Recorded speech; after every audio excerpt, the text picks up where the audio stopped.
Hello, hello, hello. Welcome back to those of you watching in the future. Haven't got anyone watching now, to be honest, but I'm going to say hello to all of you who I know who will, or I hope, will be watching in the future and enjoying what's about to come, because boy, do I have something to show you today. Well, it's a little program I made.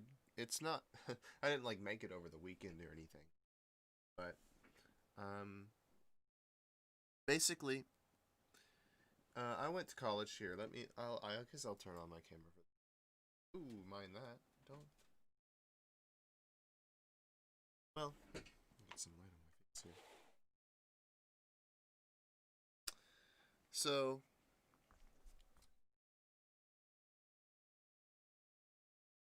went to college for engineering, specifically music engineering, and because I wanted to do more of production stuff like this, but I throughout the time, I studied classical, and I kind of just went with what I was doing in high school, which was doing like percussion and stuff like that, and never really got particularly better at chords, I would say. I mean, I've heard a lot of music, and I've listened to a lot of, and I've sort of come up with an idea of what sounds good. But when tasked to come up with a chord progression myself, it's not exactly it doesn't exactly come naturally to me. Let's say. I mean, there are some things come anyway. But not to brag or anything, but what I did to combat that is I went there for engineering. I studied programming, and I decided, well, why not make a program to help me compose chords and help people compose chords as well. And if you have Ableton, you can use this. I'm going to show you right now. It is a chord plugin. It's called the Fuller Harmonizer. How fancy. Check it out.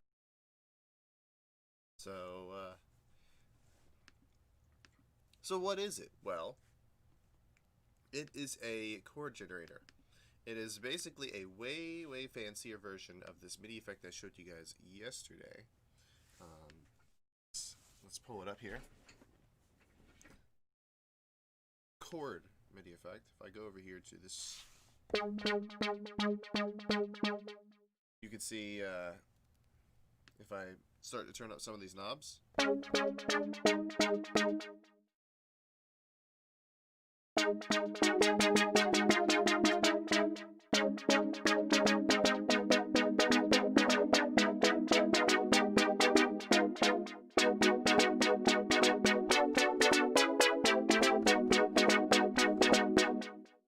But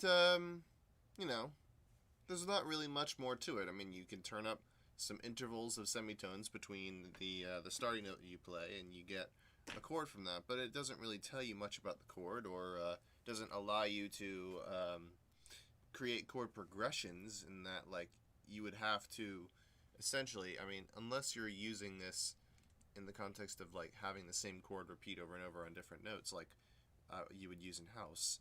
And we're going to take advantage of that, because house chords, they don't have to necessarily follow a typical progression in terms of like dominance and subdominance and whatnot that we talked about. You might remember from like back in BVMP like 15 or something, talked about subdominance and dominance and their roles when I was doing one of my starting projects in Soundtrap.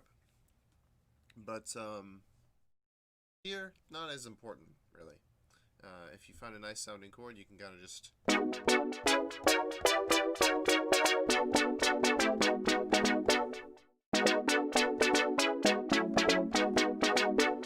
mean, you just kind of play some melody, but like, you get the idea. It's like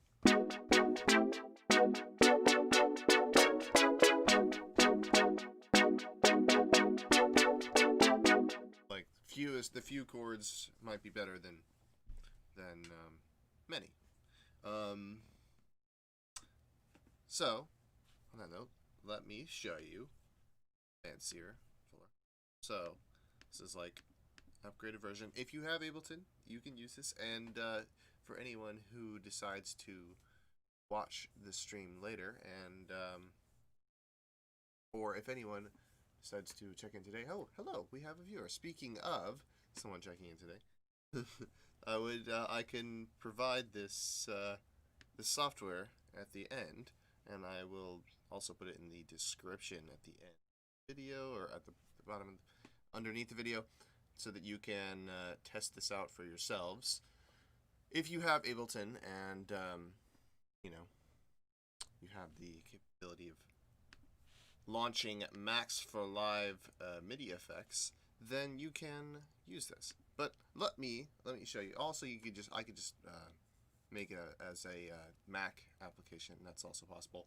But anyways, enough of that techie talk. Let me show you what this does. So basically, put in a note. Out comes a chord.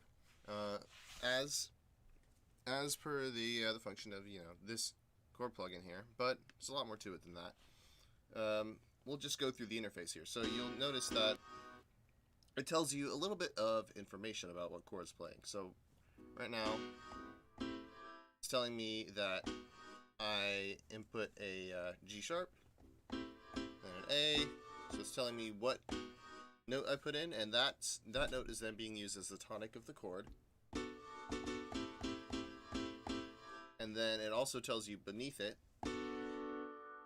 It's not entirely accurate all the time on the release, but when the chord's playing, it tells you what quality of the chord it is. And over here, you can see a little staff view. So you can see how this chord would be written out on staff paper, or sheet music, right?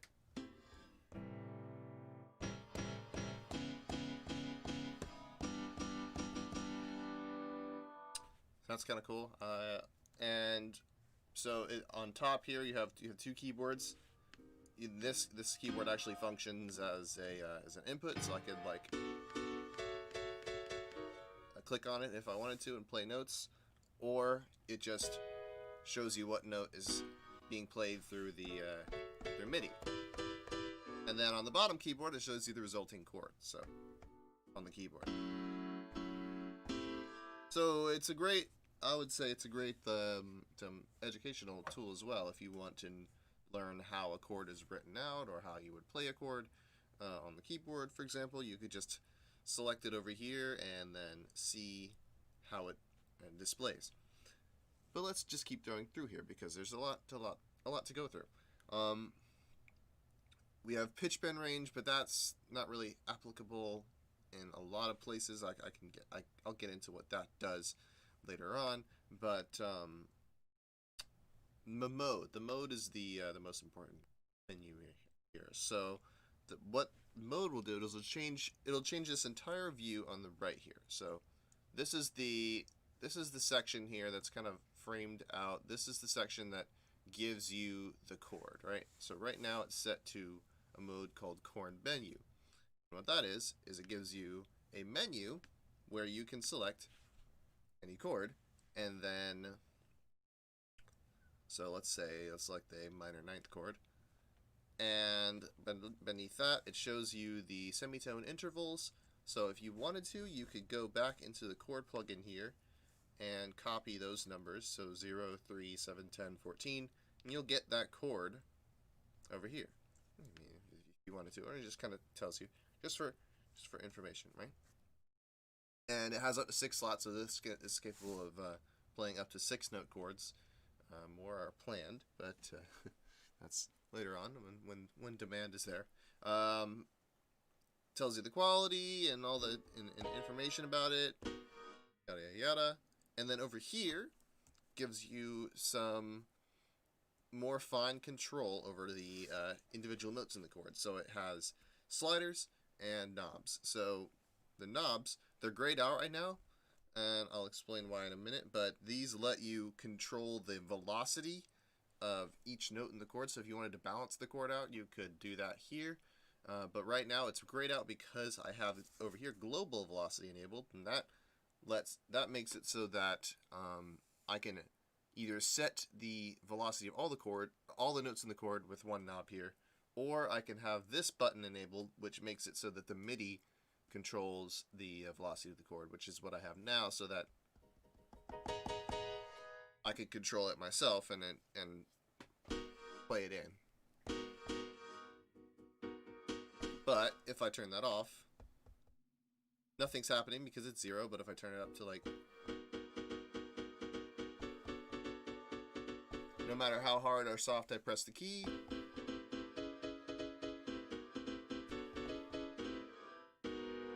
it'll always be 106. And this is nice if you want to get like a really if you have a sampler for piano and you want to get a really specific sound repeating.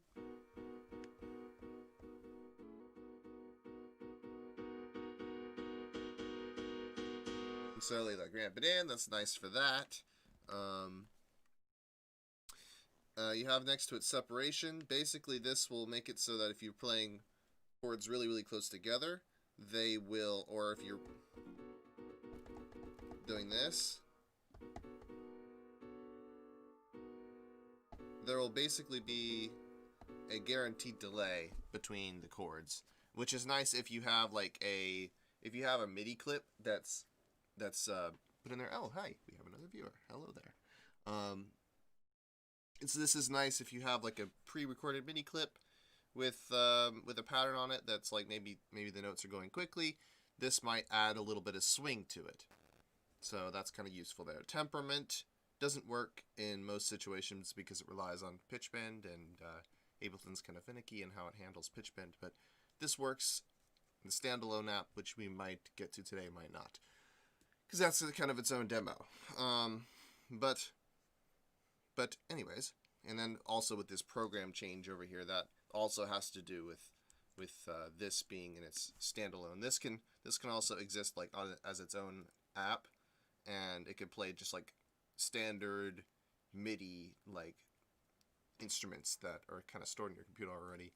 If you just launch this, it'll have like built-in sounds, and then you can also change the temperament of them so that the chords sound like they would if it was tuned to a temperament in like a classical era. So like for example, Bach Lehman temperament like this, and it's kind of based on like how the pitches, how the actual like the hertz of the actual pitches of the notes are like calculated differently, and they're based on ratios instead of just like powers of, or like divided by 12. Like it's kind of, but you could, it's kind of complex, but you can change that here as long as you're in the standalone. But yeah, that's all I'm going to say about that for now. Just going to keep going through here. So if I turn off global velocity, so I toggle it, now you'll notice these velocity knobs become available, and I can start to introduce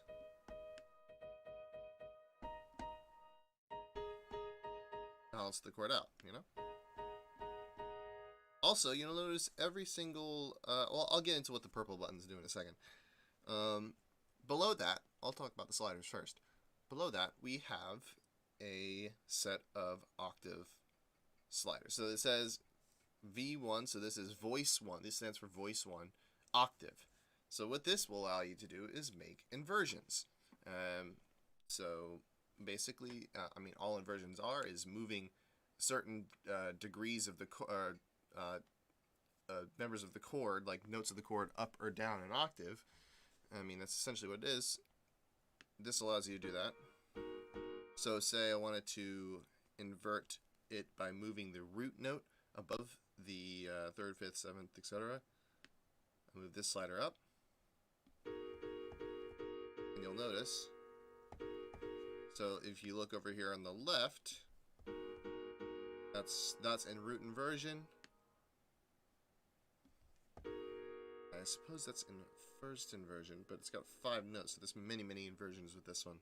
because I can move this one down, and there's many combinations. But you can kind of experiment.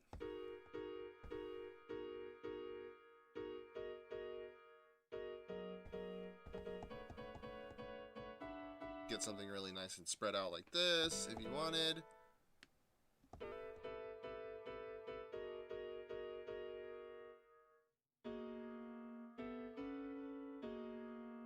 And all of a sudden you have something drastically different by just inverting the notes a little bit. And you can experiment even more with using these purple buttons. So I'll get into what these are now. So like, you can press these and it will randomize the parameter. So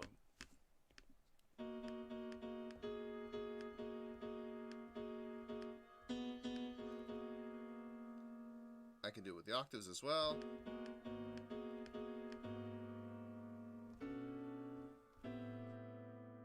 So turn this up for you guys. It's probably, I hope it's not too quiet. Also changes the chord. You probably imported this chord by now. Let's do a dominant 7th. And I'll show you this in a minute. This is a way of setting up inversions for. And by the way, just I guess you could say a pre-warning to anyone who's wants to try this out for themselves. This is in beta, so the way it's not really. I want to implement more things like saving presets for it in files and stuff. So this is totally not its final state. But I'll get into why do I say that? But I'll talk about this here. So this is recently implemented. So mind the graphics are kind of temporary, but in fact all these graphics are sort of. I kind of like this color scheme, but I'm willing to take feedback. It might be hard to see some things, like this purple against the green might be kind of iffy. I might want to brighten this up a little bit. But anyway, this INV-mem. This stands for inversion memory. So let's say that, okay, let's set this back to 0 first.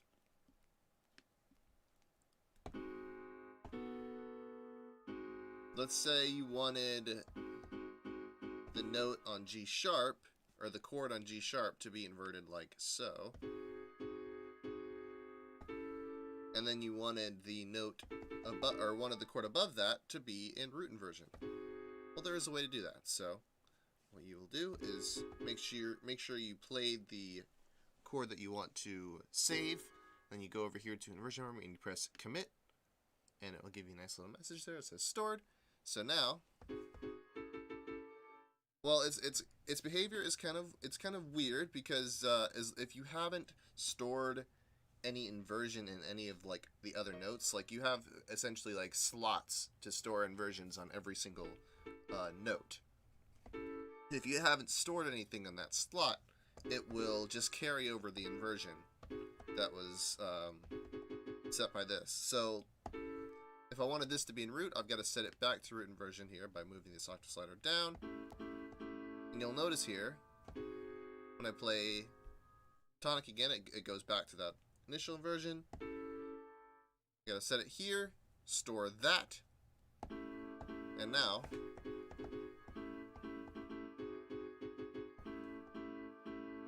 I have 2 different inversions stored in 2 different slots, and I can do this for all 12 notes.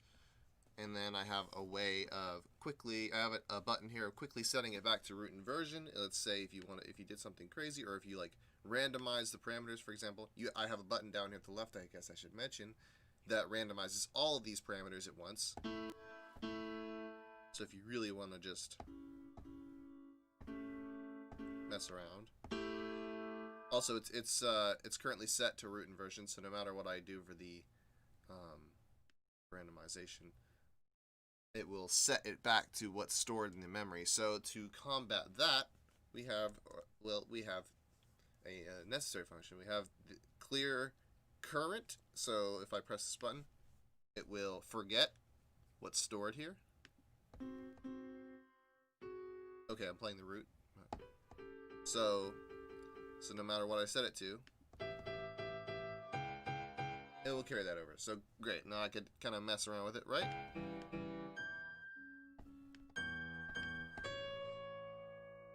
Okay, maybe let's say I like that one. Commit it. Saves it. And you could go on. And then here I'll demonstrate again how it kind of carries over what was last set, what it was last set to. So like if I play this and then play the third, it saves that.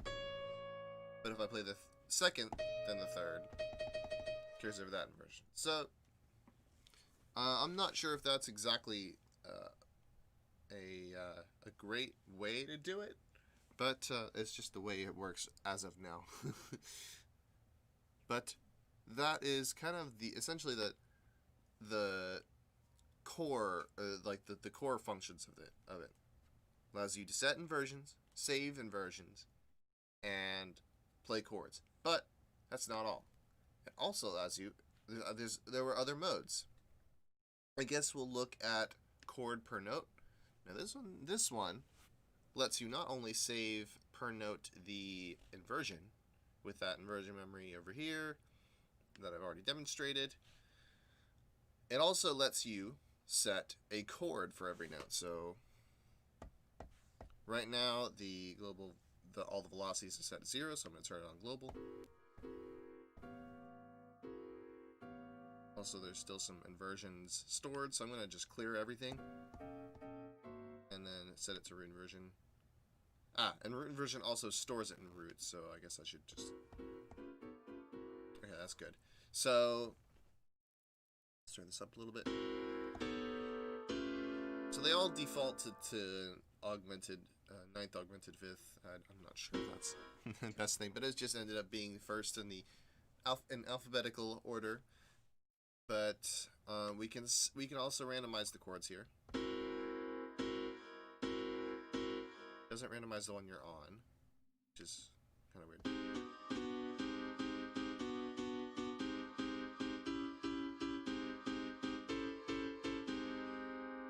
And then you could try something cool like let's turn this off for a minute, bypass it,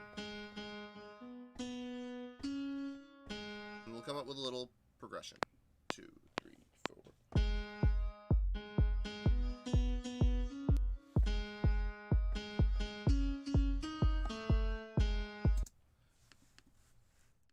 I don't know, just something.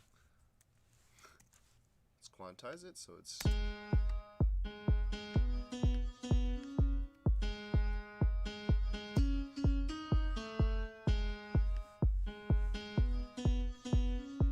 Let's turn it back on, and now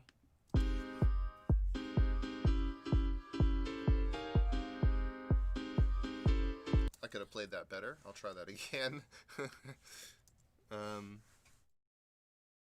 But you can like play this pattern, and then you can randomize the chords, and it'll just like come up with different chord progressions, and you can be like, oh, that one's nice. Oh, let me save that one. Oh, let me change this particular chord, and then oh, there it is. Well, now you have this unique chord progression that otherwise you would probably have never thought of.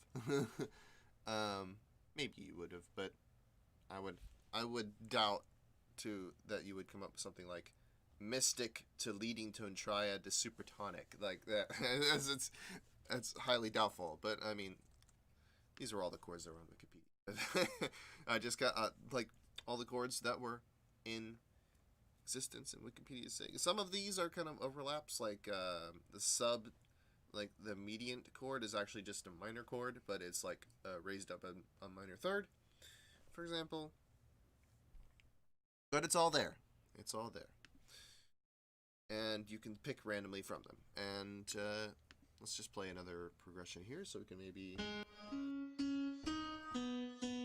just come up with something interesting. 2, 3, 4.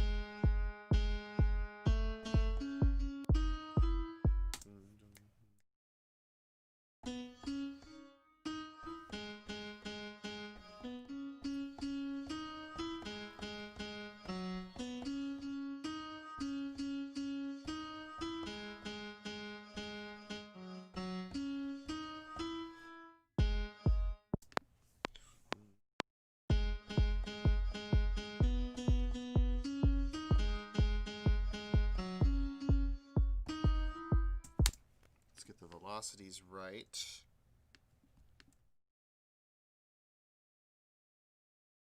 Quantize these.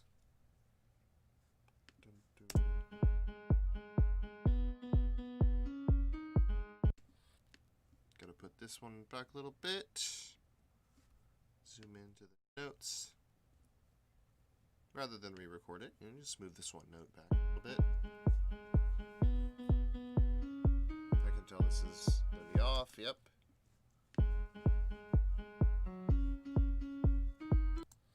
Actually, that's kind of cool how it delays. I'll maybe do that with the other one too.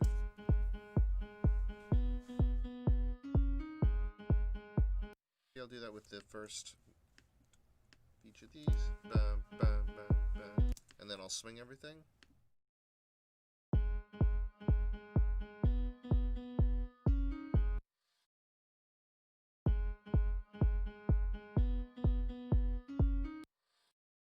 With that as well. There we go. Again, because I think it's swung some more than necessary. There we go. Okay, that's good. Now let's turn the chord plugin on again.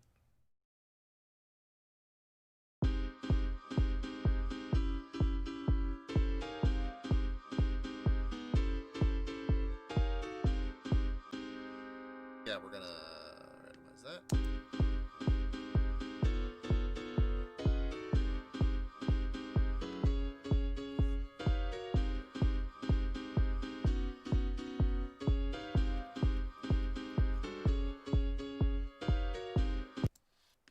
Change a couple of those. Perhaps this one can become a suspended chord.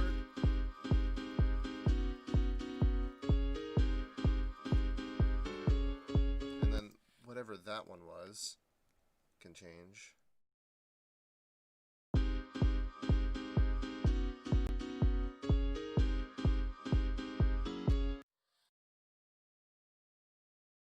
Let's change that to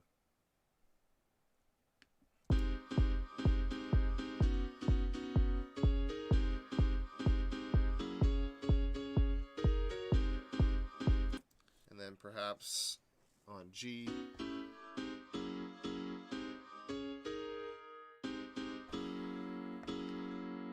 That's what I was playing. Some of these are kind of out there. But I'm going to set a couple inversions here.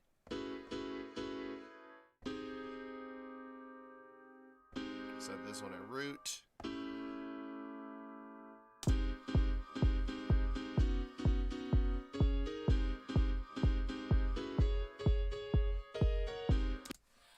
Power, I'll maybe set this to a minor 7th instead.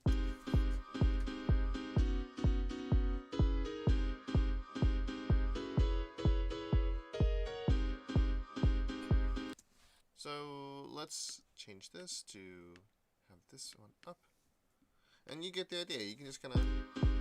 Okay, well, I had it set to root inversion. I've got to commit that.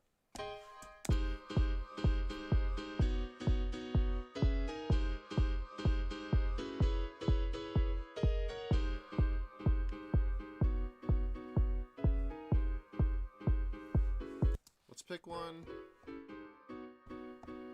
here, so I'm going to randomize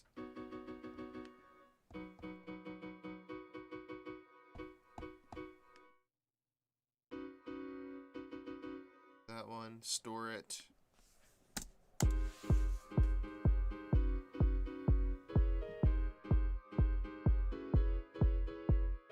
and then there you go, chord progression. Now I'm going to go ahead and record this one out because I don't like to have this plugin active all the time. I just want to use it to get the chords there, and then I can bounce them out into another MIDI track and go from there. So I'll do MIDI from 22, and then I'll set this to record, and I'll just play it. 2, 3, 4.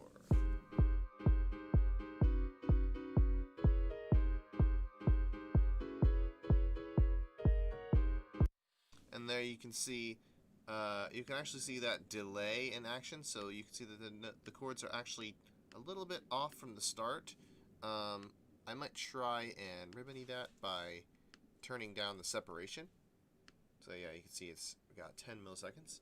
It might be unavoidable just from the way it's switching the chords inside the plugin itself, but anyways, we're getting chords. That's the important part, and we can quantize the notes anyway.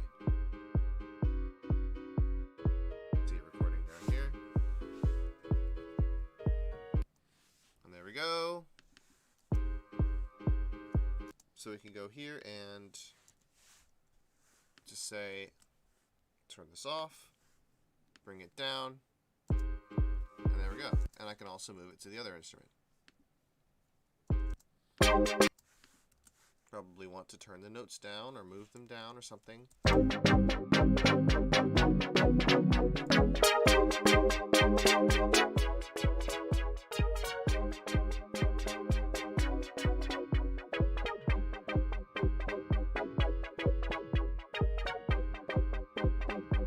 But there we go. That's another option. Let's turn this back on. Go back here. And maybe change a couple of the chords around.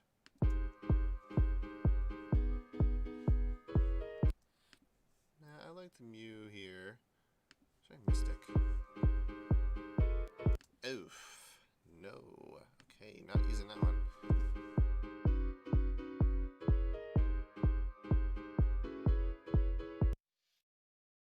7th, I'll change that to the minor 6th instead. Change major 7th to harmonic 7th. No, that was not harmonic 7th.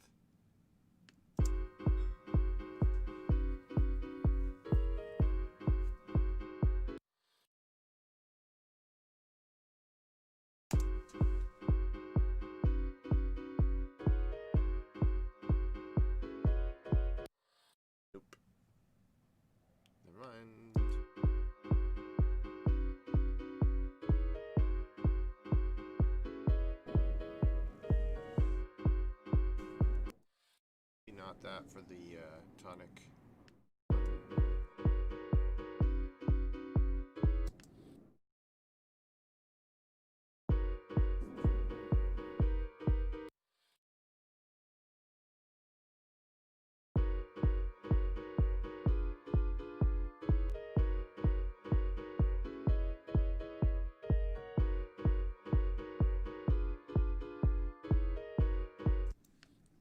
Cool. That's kind of cool too.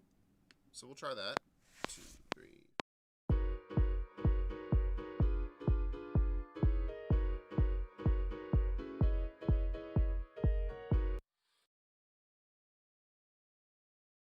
So ideally that should have looped. Yep, perfect. And we're going to have to, of course, bring all these down. Oh, and we're going to have to turn off harmonizer, so it's not harmonizing all of the notes in there. There we go. Move that to the other. So now we got this option, or this. And I can make them legato so that I can switch at any point in the chord progression. So let's just select all of these and make them all legato. There we go. So I can set at any time. I can just go through and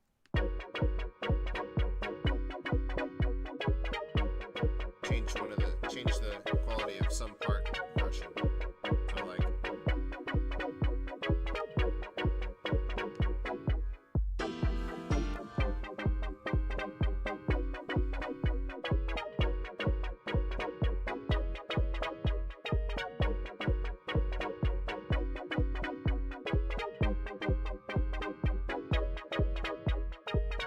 see?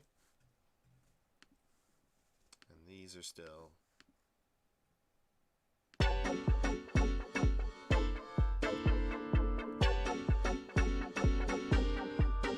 just drastically different. So, yeah, maybe I'll just kind of put these aside. That was from last stream. we were just setting up the sounds, right? We could do a little bit of that too. So, well, we've got, okay, what do we have so far? We got our house drums, and they are filtered. I'm going to filter this whole group as well, just to bring it out for a second.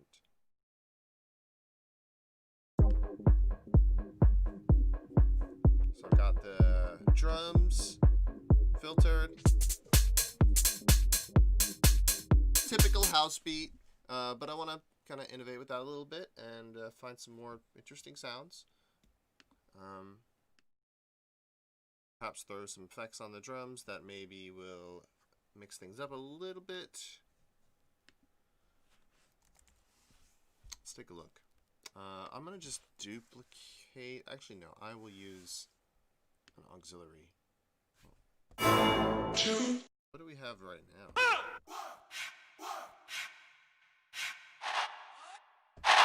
Vocal chants. That might be useful, actually. Okay, so I'll leave that there. We want to use auxiliary too.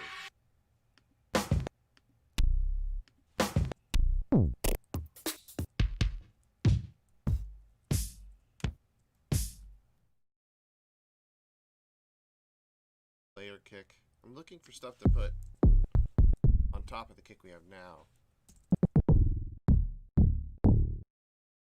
Face it.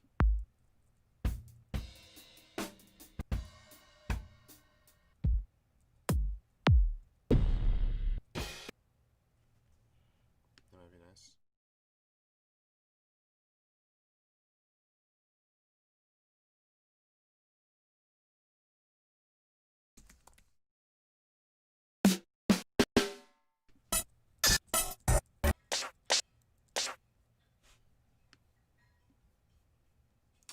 Cool.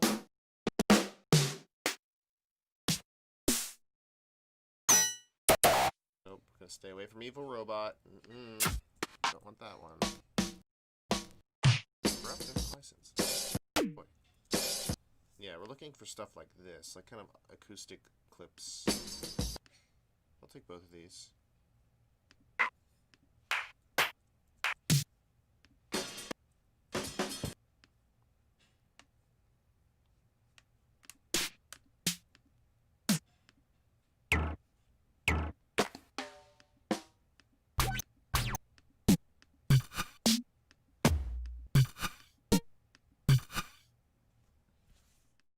Actually, I like the kind of oh darn.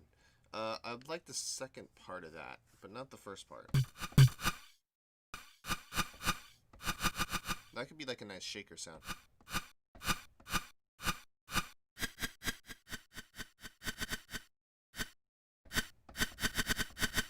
But EQ it maybe and kind of take out that tone.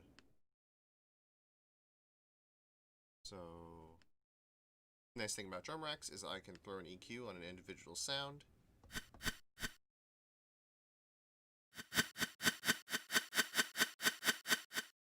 I'll find where it is.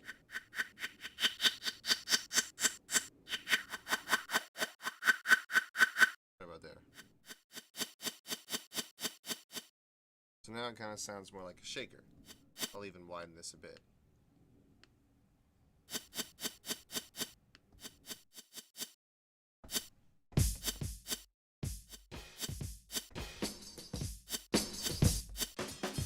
I'm going to make all these in a choke group as well, so they cut each other off.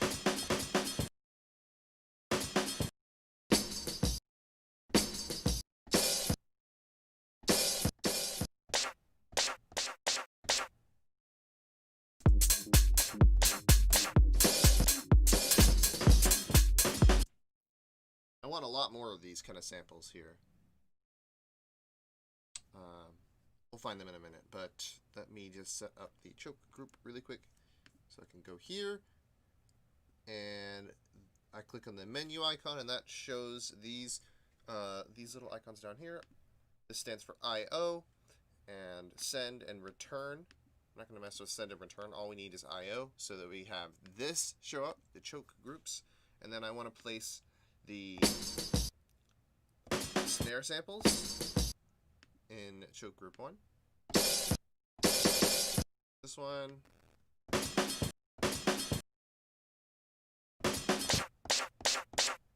That one I'll leave alone. Then we can do stuff like that. Alright, let's go back to our library and find some more sort of like acoustic drum break sort of samples, if you know what I mean. So let's see what we can find here.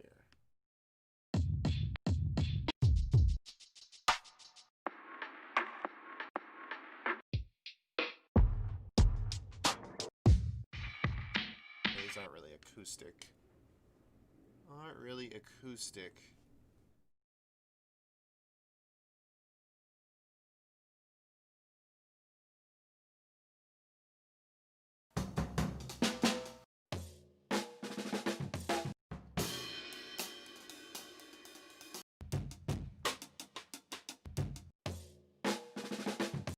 I like this one.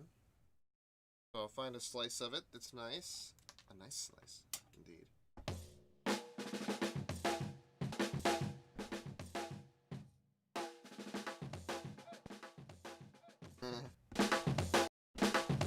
That.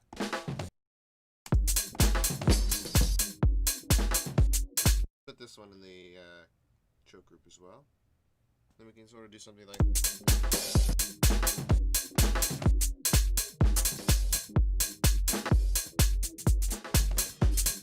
I'll put this snare in there too.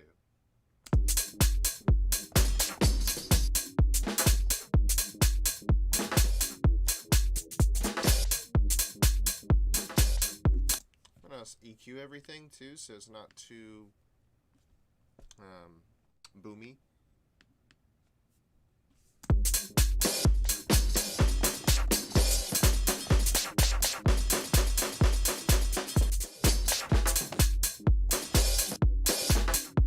I'll find more cymbal samples as well.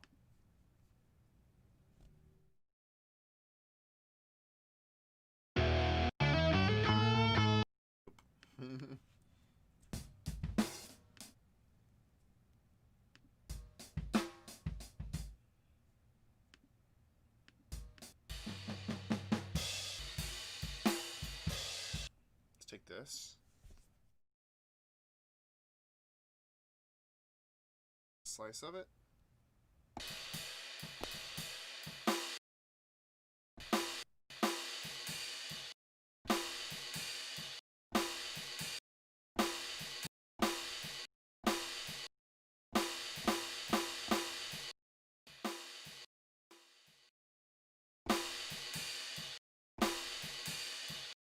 That much in. Then put that in the same choke group as everything else.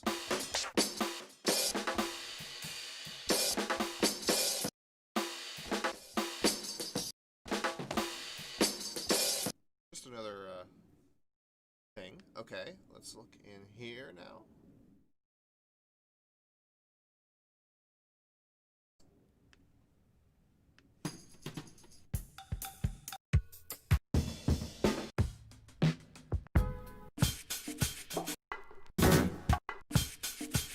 That one was nice.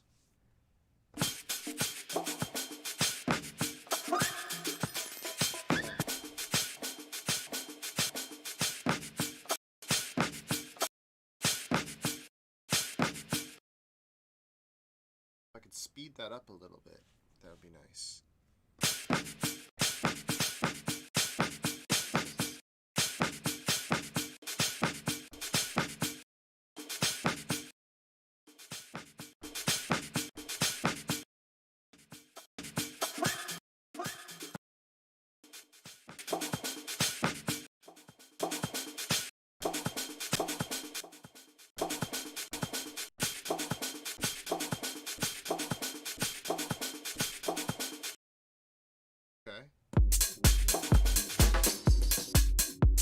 I'll put this in the same choke group.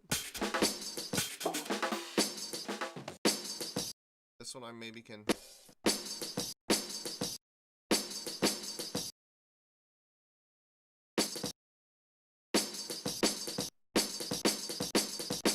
Nice.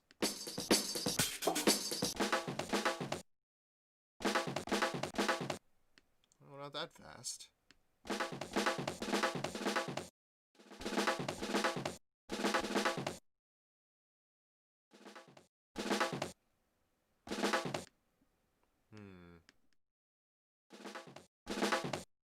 Okay, maybe not warp on this one.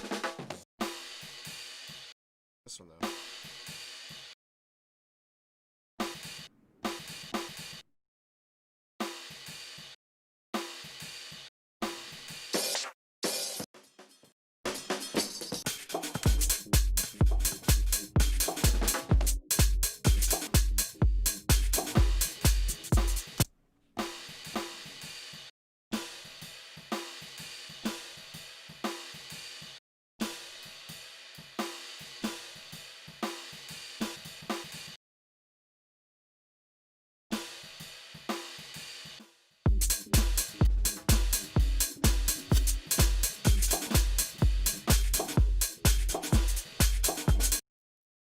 Lower the gain of this one.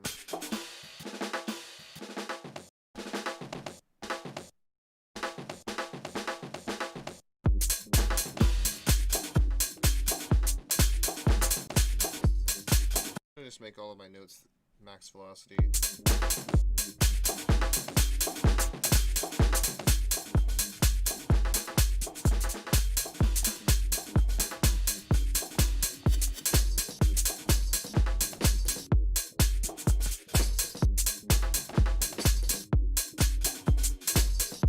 Now I'm going to put some effects in this kit, like delay and reverb and stuff, to kind of make it not so like sliced up sounding. Alright, let's do echo. That's a nice one.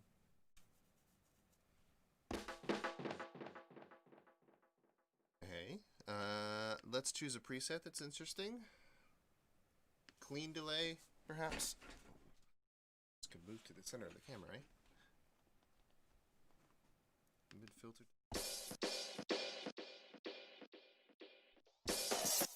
Huh.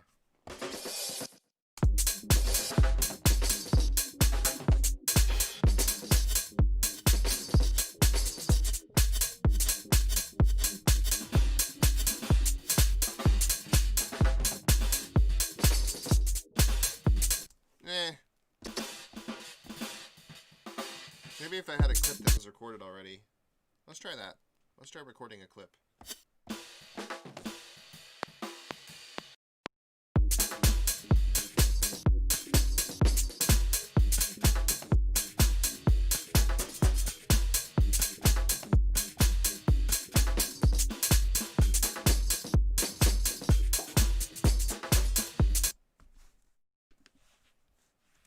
Okay, let's quantize that.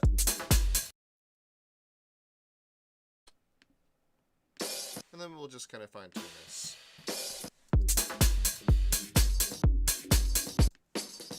Any of the doubles I gotta remove because they're not gonna both play. Gonna make sure this happens on 2.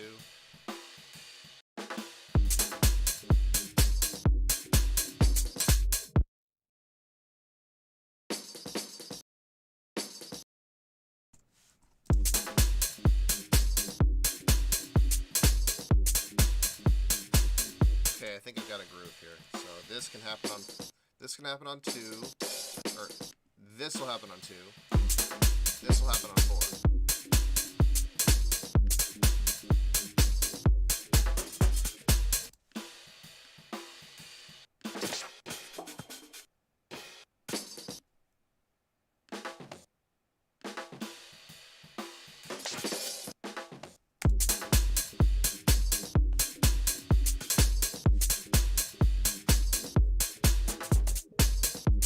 Maybe if that happens a little bit later.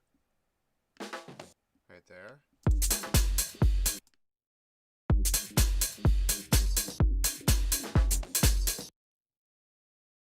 Earlier.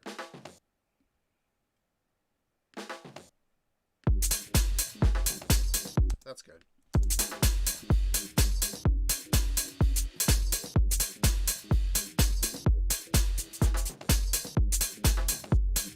Then I'll just replicate this part here. Okay, that's one option.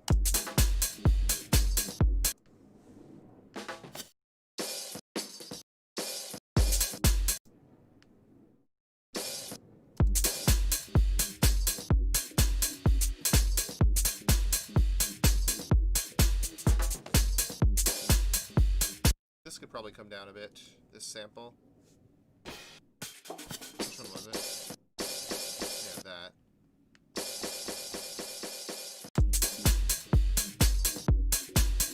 I could just throw a compressor on all of this to kind of control the volumes too. That's an option.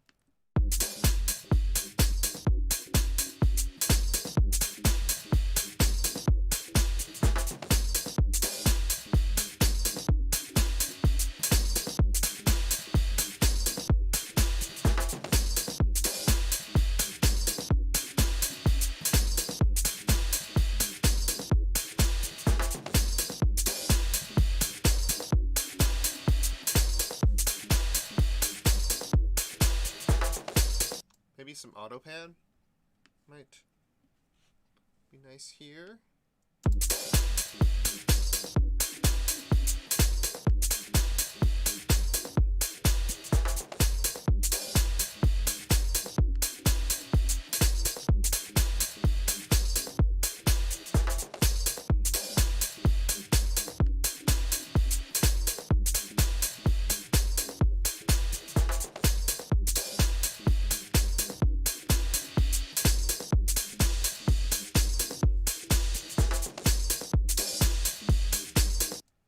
Nice.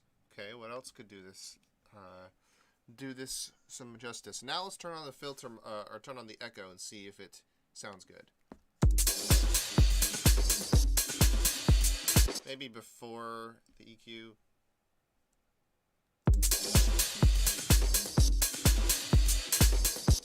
Or after. I'm not sure.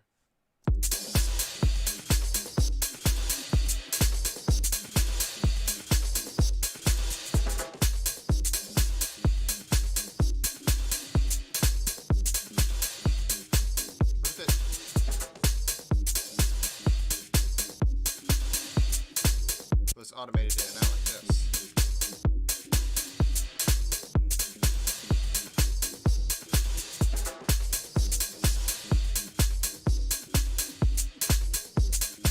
Or if I just adjust it a little bit.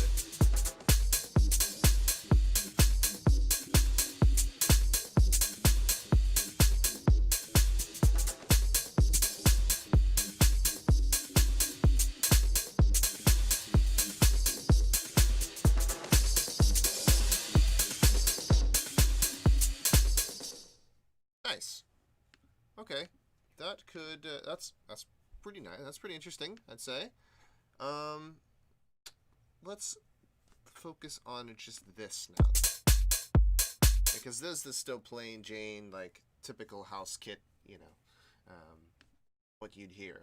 So I'm gonna mix it up a bit and maybe choose some different sounds that I could alternate between, and maybe use some effects on this kit as well. So let's see here. I'm just going to choose a, okay, this is called glitch. Okay, that's not really going to be useful. Let's try this kit.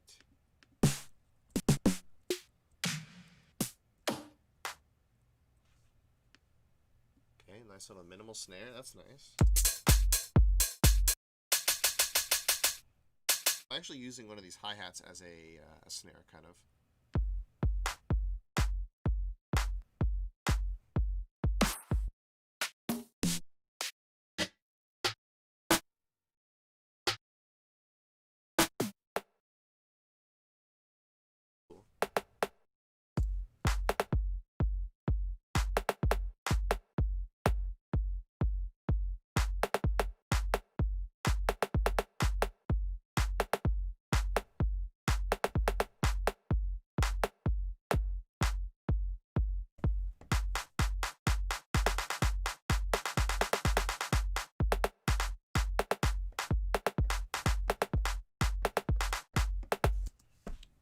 A couple things you could do with that.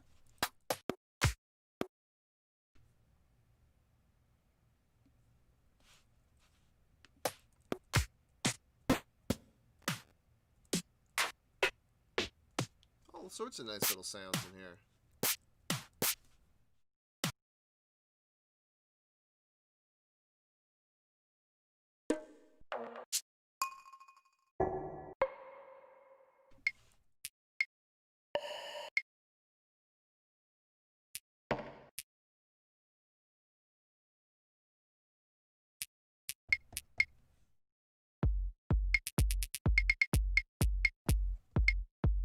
mix it with the other kit, and let's see if we can kind of integrate the sounds. It's super crazy with all the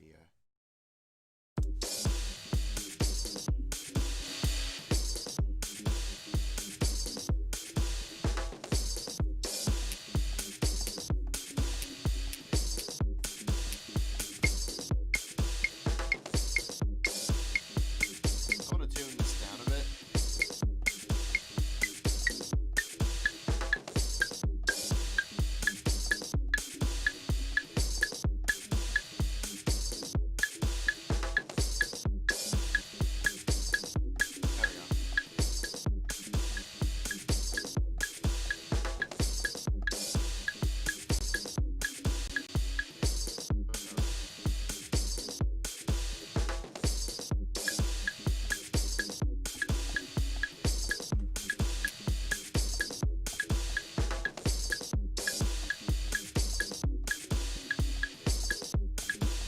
Throw an EQ on just this sound, so I can have it so that the EQ just cuts out the low end of the clave, but not the kick, because the kick is still on this kit.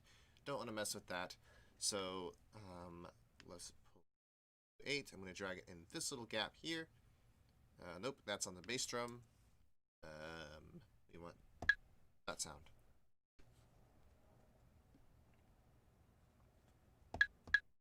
Yeah, you can see all that stuff down there. We do not want that. Much better.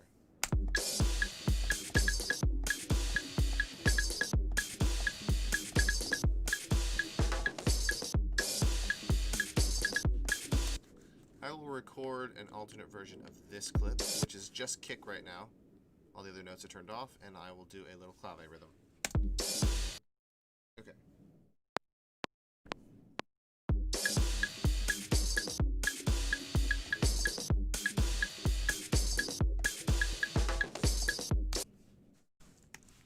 Quantize and commit the swing.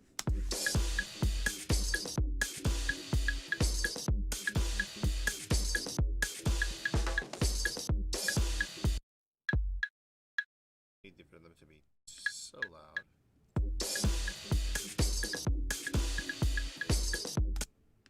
Bass drum could be a little louder.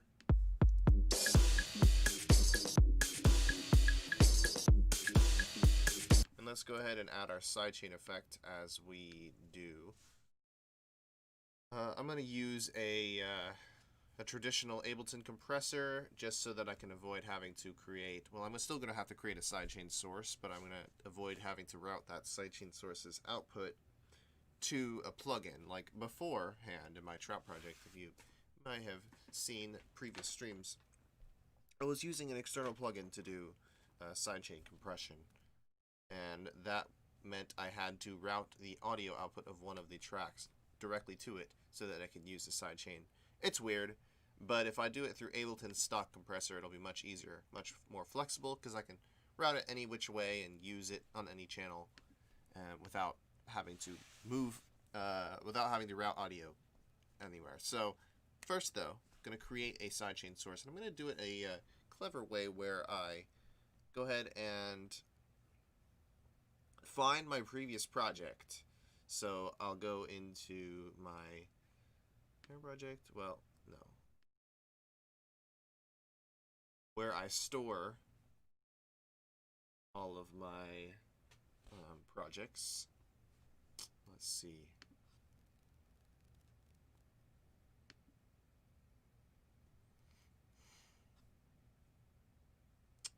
Sessions, Ableton. Gonna add this folder. It's gonna scan through all of that. It might take a while, but we're going to find our trap project.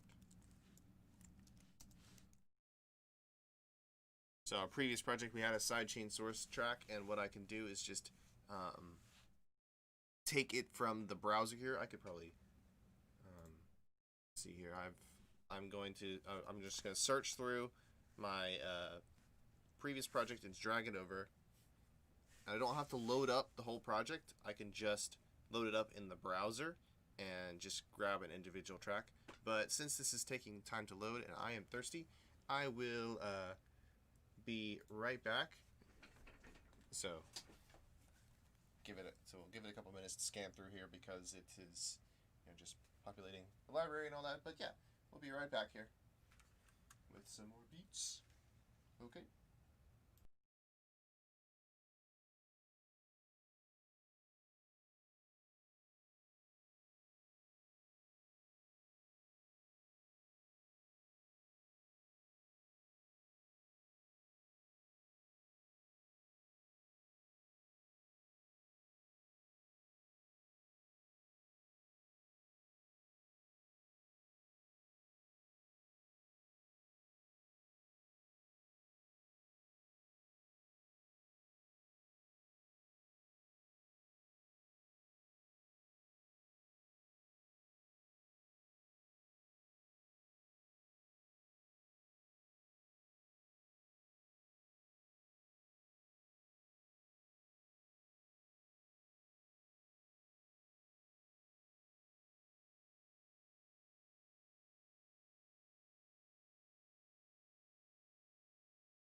All right.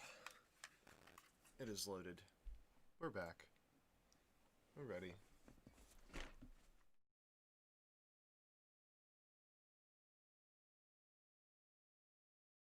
Let's grab this sidechain source.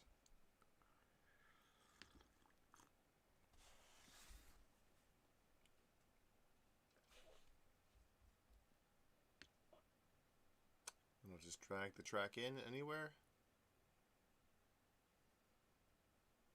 Give it some time to load.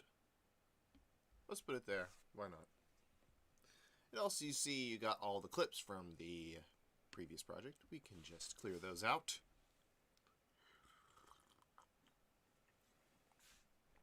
So all... Okay, sorry. I'm finding a good place for my coffee so I don't spill it all over my equipment.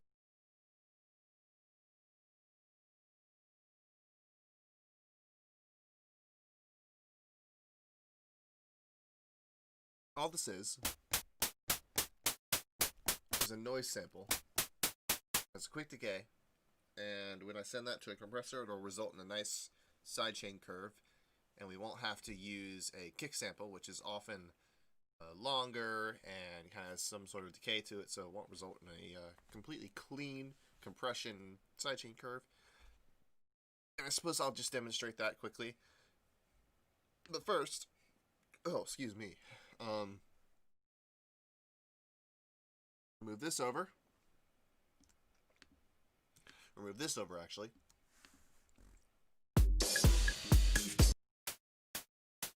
So it follows the pattern of our kick, which is just 4 on the floor. The length of the note doesn't matter because it decays quickly, doesn't sustain anywhere. So then I can take the audio from here, mute the track, so the audio is still playing, you can see, but we're not hearing those impulses, and then we can use that. We use that somewhere else as a sidechain source. So let's sidechain the entire aux drums group. So we'll go for a compressor. I'm going to open it up, and then we see here sidechain. Turn that on. Audio from sidechain source. Oops, I didn't mean to click that. And now, if I turn down the threshold, you can see there's our sidechain source. And we're listening particularly for this group, for this particular track right here, to start to have a sidechain effect.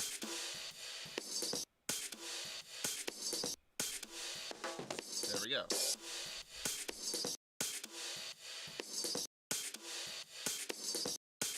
Now, let's say we were to use the main kick instead, and let's now remember this clean looking curve, and then if I set it to main,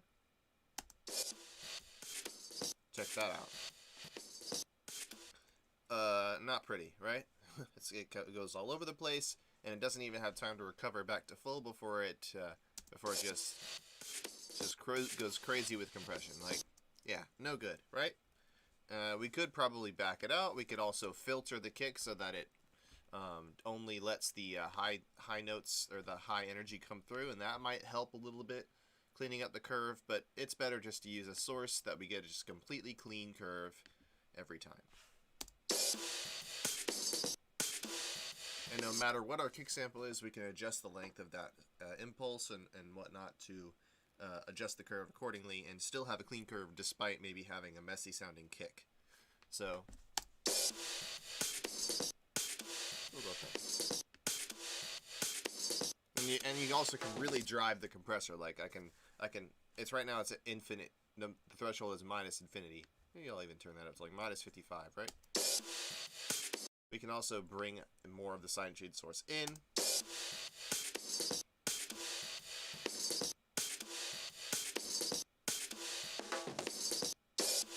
Increase the ratio. Increase the release. So we get it pumping all the time. Let's maybe have it like there.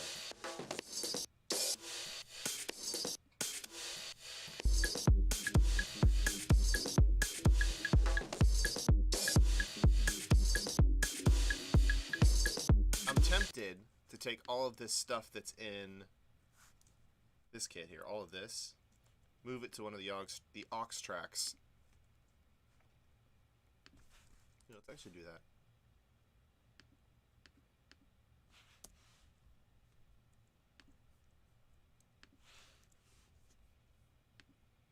And that will be subject to the same sidechaining as everything else. So all of these.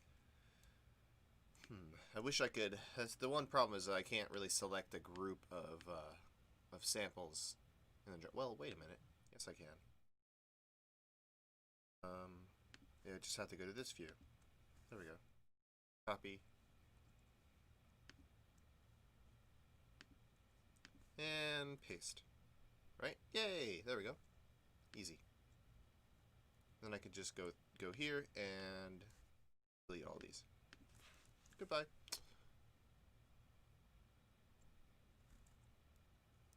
Now, I might want to keep some. I just won't. I'll leave them there for now. Just in case I want to, like, undo it. And I do have the snare and hi-hat there, so I'll leave that. Whoops. I'll leave that for now. But I will undo the clave. Or at least move that clave clip over here. And disable it here. Now. Oops. Now. Oh, whoops, I disabled it here. I meant to disable it here. Now, it's subject to sidechain.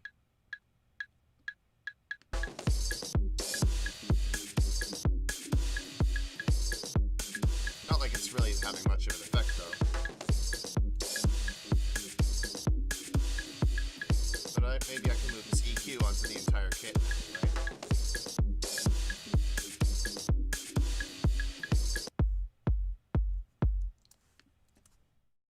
Also, what about this kick? Let's layer something on top.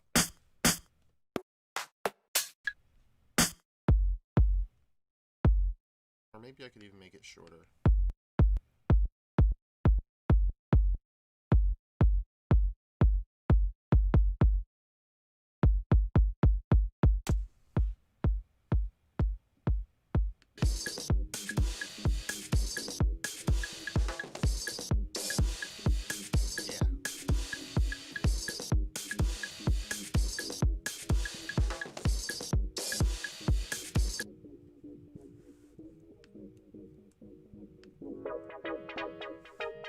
Let's come up with a couple more sounds for this group now, and we'll use this. We'll use the harmonizer to play chords in that new sound, so we don't have to do it ourselves. But let's load up Serum. Let's come up with a nice, kind of minimal, but yet dark sounding chord. I'm not really sure at the moment, but we'll choose a preset. We'll go from there. It's always a good way to start. We'll also make sure that we can hear the note. This is record ready. It's probably soloed. Well, no, this is soloed.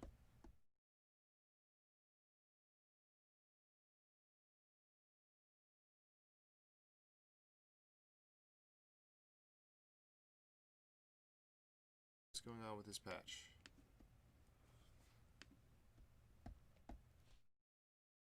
Alright, let me just go to the initial patch. Something is wrong with my MIDI. Let me do this, maybe? MIDI from...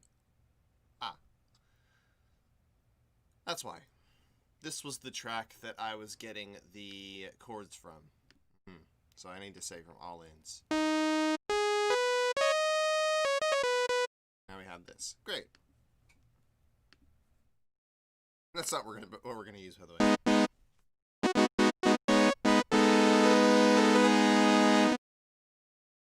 Let's pick from a preset. Let's try that one we were just on, E piano.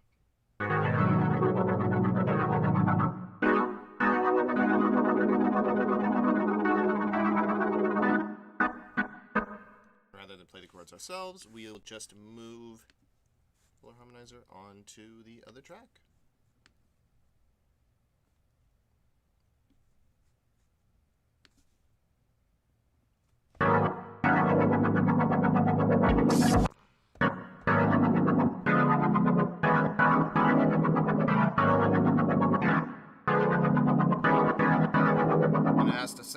this context, right? And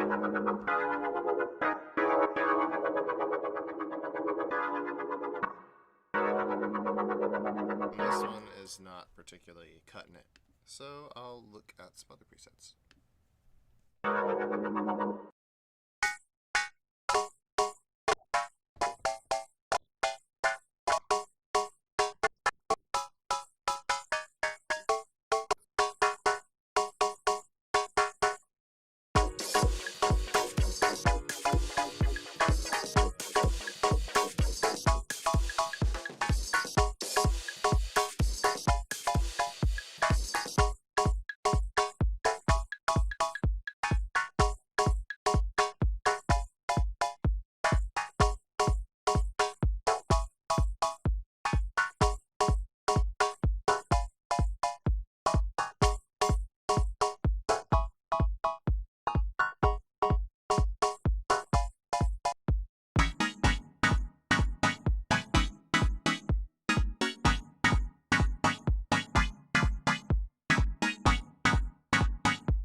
That's something nasty going on there.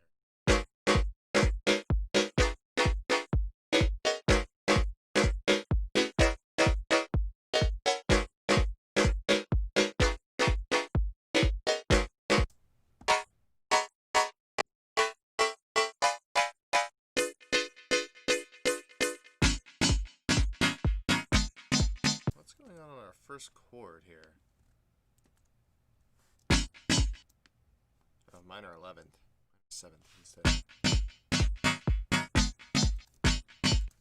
That's because this one's automated up. Or this one's up there.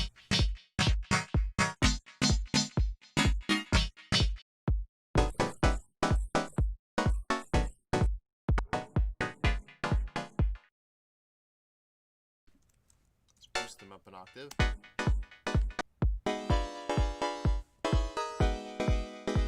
Yeah, something's really off with that first chord. I'm not really sure what. Like I said, still in beta. Let's just reset. Kill the notes. Yeah, minor 7 is really being weird.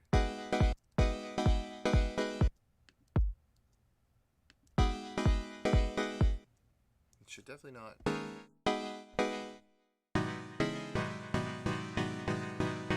It's like playing an extra note in there. Is that part of the patch? World.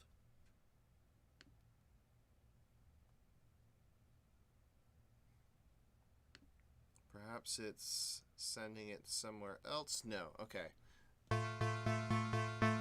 Yeah, this is without. Maybe that's just the noise. Weird. Maybe it's like Serum doing it. Initial preset. No, it's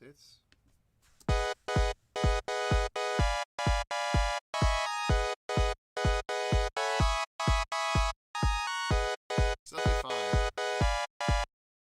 Okay, let's look for another. Let's look at a different pack because those all had kind of problems.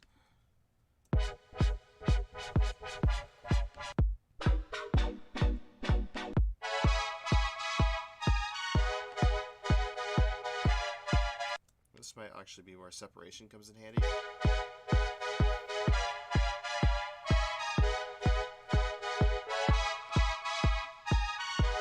Okay, so yeah, here is one of the use cases of the separation knob. It not only does it add some distance between the chords, it also kind of prevents some errors because like a lot's going on behind the scenes. It's kind of switching out the notes and sending it through these. There's a lot going on, and sometimes it doesn't do it fast. It doesn't put out the notes. It doesn't change the notes fast enough. So there might be some notes that hang over, or there might be some notes that get stuck. And that's why I have a couple buttons here to remedy that. I have a reset button that kind of flushes the whole system, just without saying much more. It is just kind of just kind of resets everything. So if there's like hanging notes or problems, you just click the reset button. It should fix it. Should kill notes. If there's any hanging notes, this should just stop them. It sets everything to 0. But especially with this mode, because it's changing so many notes at once, I think when it's doing it too fast, or when it's going too fast, it might add some extra notes in there, or might lose some notes. So that might be where that weird note was coming from. So maybe I can change this back to minor 11th. So I added some separation, and that gave the algorithm more time to come up with the next chord, and therefore that seemed to have fixed the problem.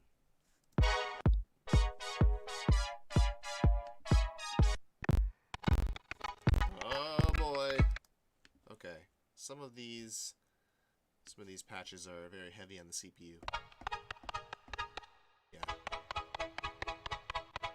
Yeah, that one. Oh my gosh.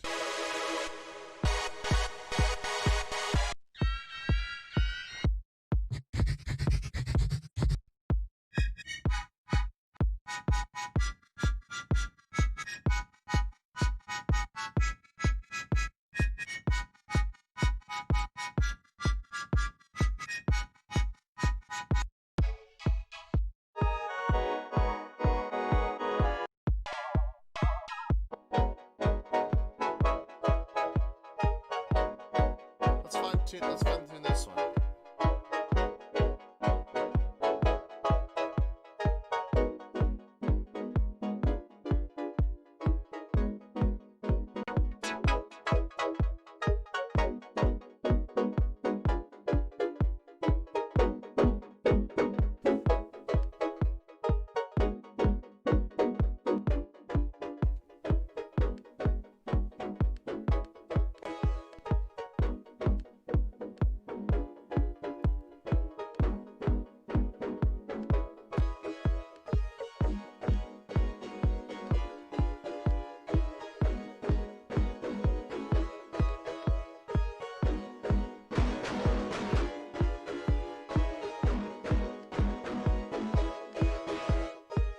Let's automate that in as well. Not so much. Maybe in the reverse direction. So it kind of fills in the space with that fuzz sound.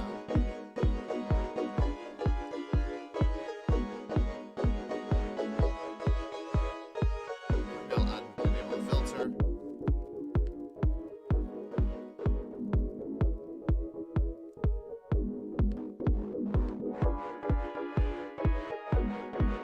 And they'll have to automate the mix then too.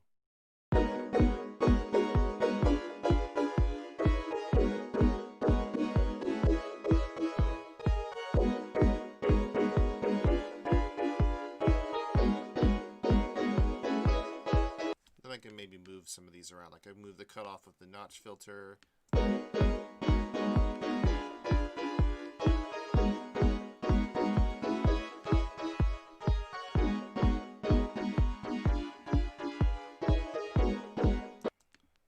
Make this move with an LFO.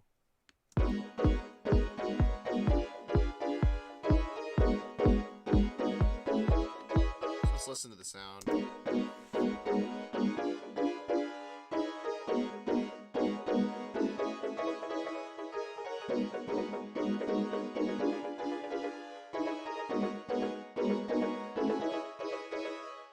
Uh-oh. Lost control of my mouse. Uh-oh. Alright. Well, that's an issue. Hopefully it should just come right back. Otherwise I might need to replace the batteries and go again here.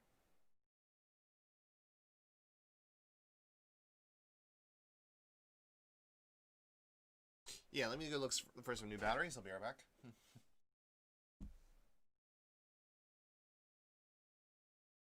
Back.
So the batteries and just not some sort of loose connection here. But, we have them. Let's put them in. Just the orientation of them. Remember, there's a little diagram, but it's hard to see.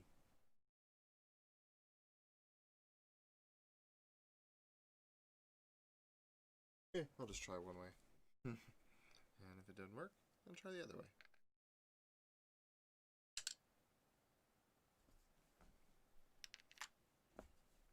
I don't think this is the way. I think it's the other way.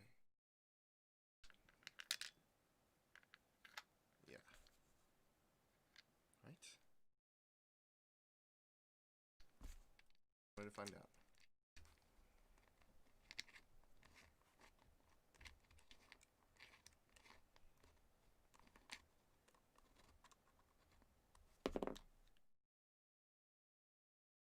Nope, I got it wrong. Okay, it's the other way. Well, that confirms that. Had a feeling.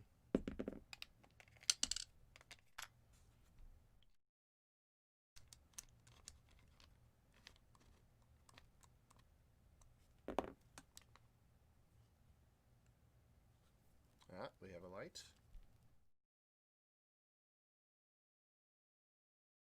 And we have a connection. Alright, let's keep going here. So.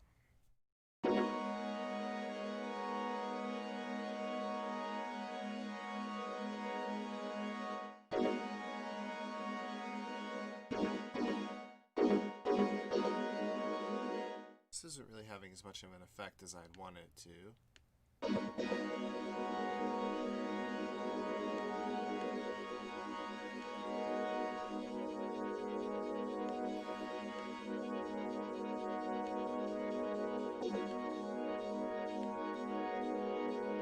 What if the other one moved as well?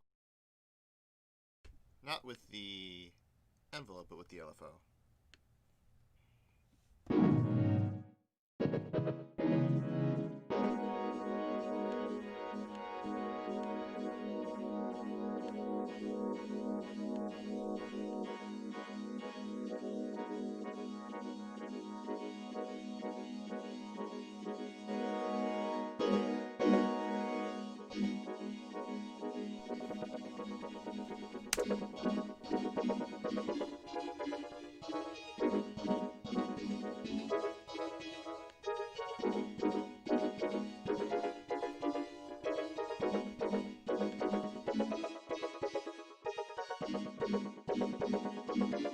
There we go.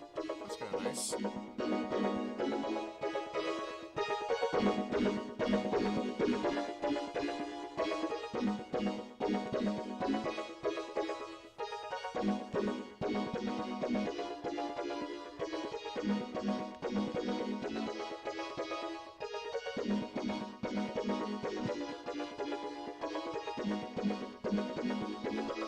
And if I can maybe increase the attack of this. And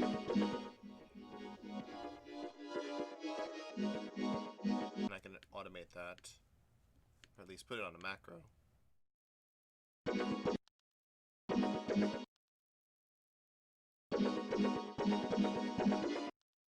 Need to configure that so that the macros are available, so that I can automate them.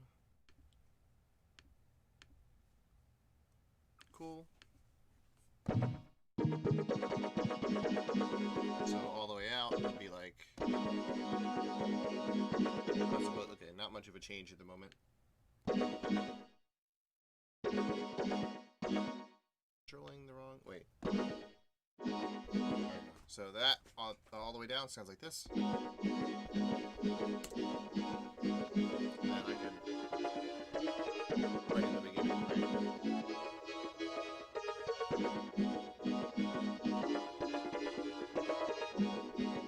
Right. Okay, let me make that more dramatic. Or, yeah, over a wider range.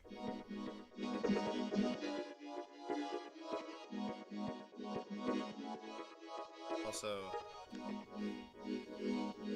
want to be able to control the rate of that.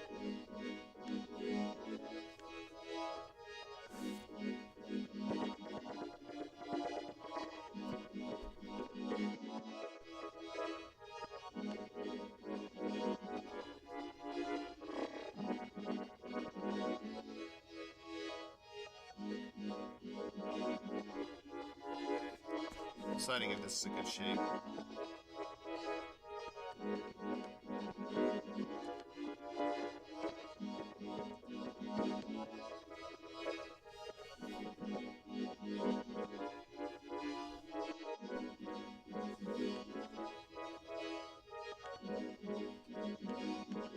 That's pretty good. That's pretty good. Also, this could maybe...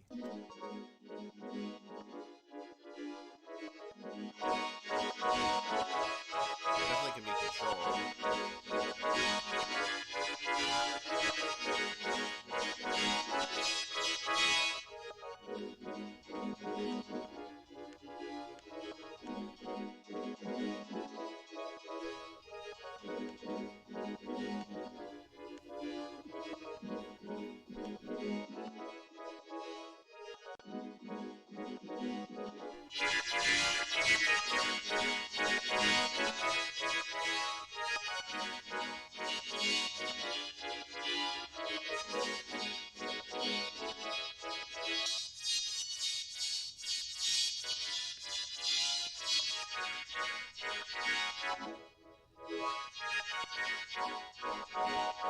Okay, how about in context?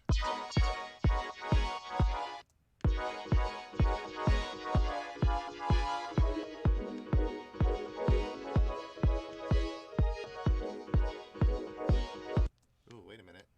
Wait a minute.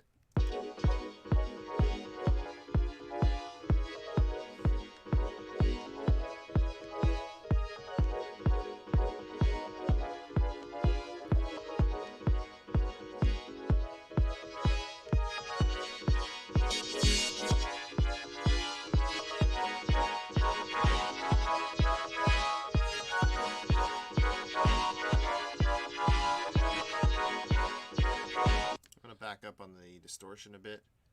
We don't need too much. What is this automated by? LFO 1? Oh, envelope.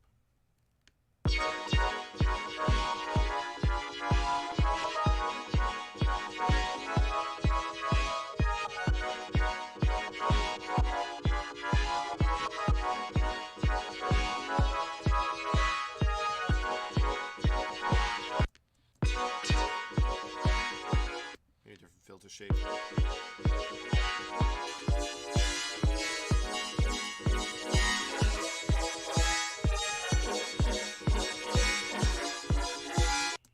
That's kind of cool.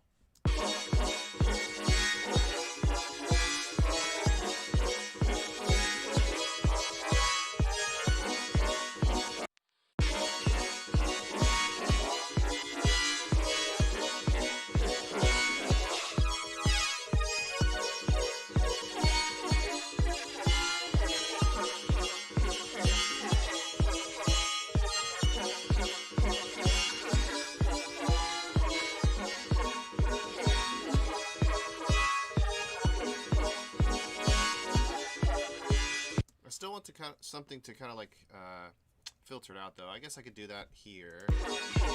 Nope. Here.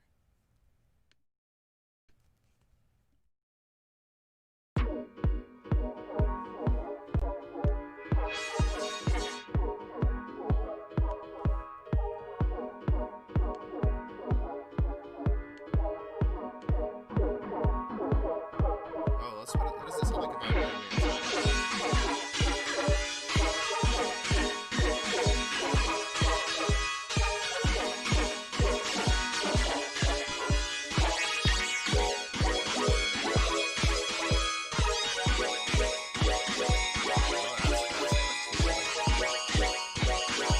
if I change the format by like moving this around just slightly. Okay, is that already being controlled? Yeah, it is. Okay, never mind. Not with that one, but with macro 2.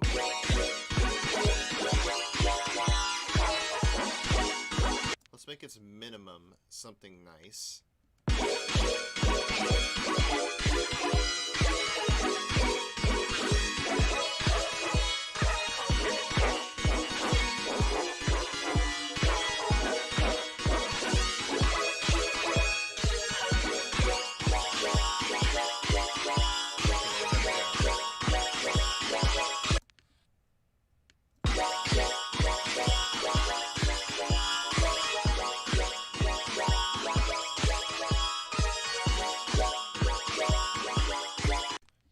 filter resonance as well. That could come up with macro 2.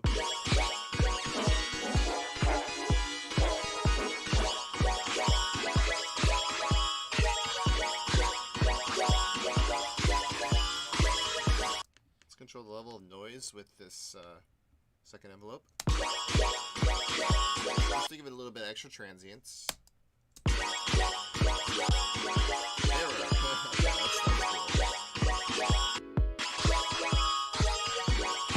Let's isolate the noise.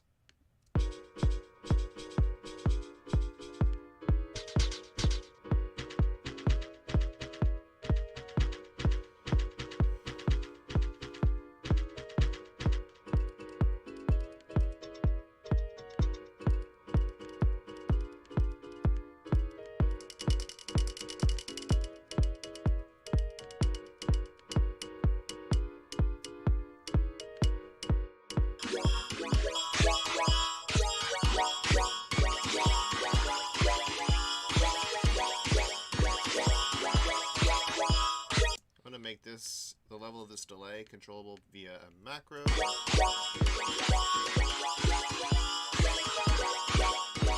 And also that could bring in a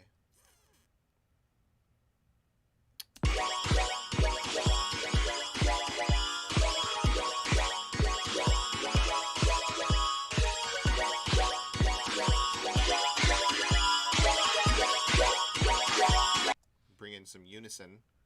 But we got to make sure to have a compressor afterwards.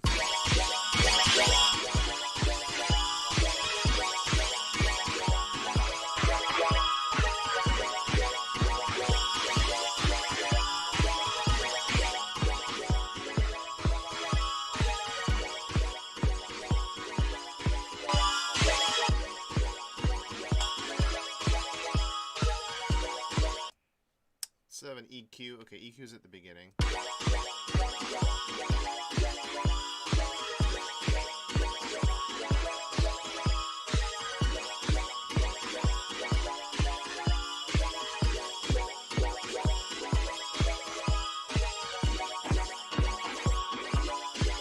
Let's make this filter frequency. Okay, notch.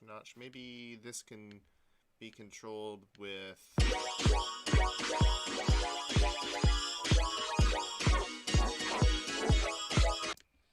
this macro.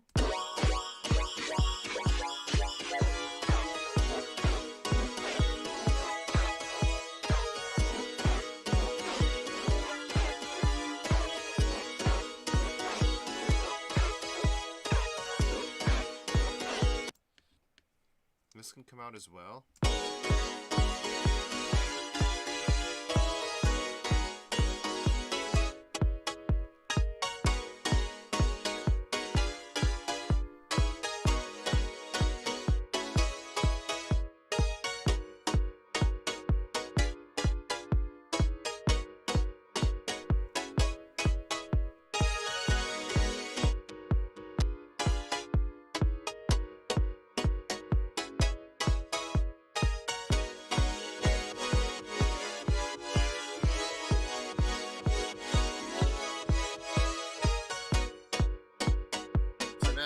We have it so we can morph the envelope. We get more pad-like sound that's really smeared, or that.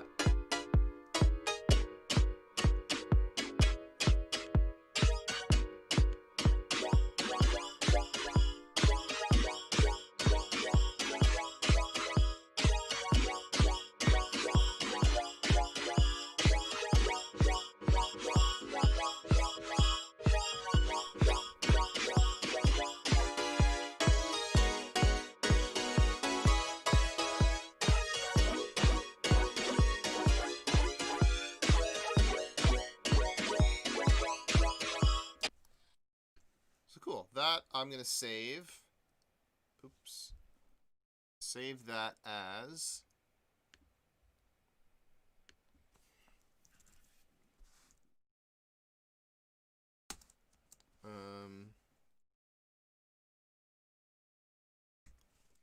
what should I call this patch?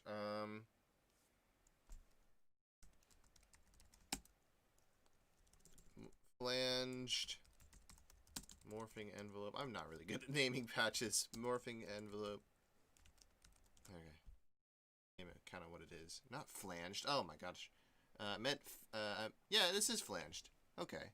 Wait, what if I add another flanger? Ooh.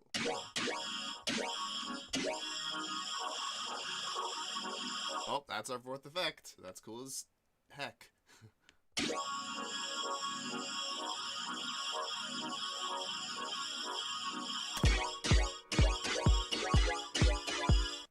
make an alternate rhythm for ourselves. Okay.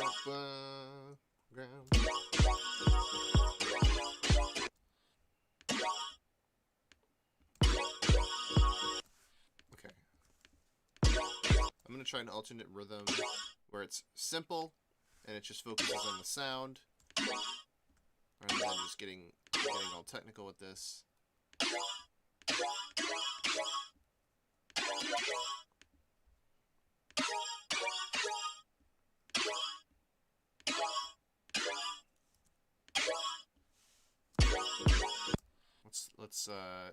Let's move that over here. Gonna have to print the notes out for this to be mirrored.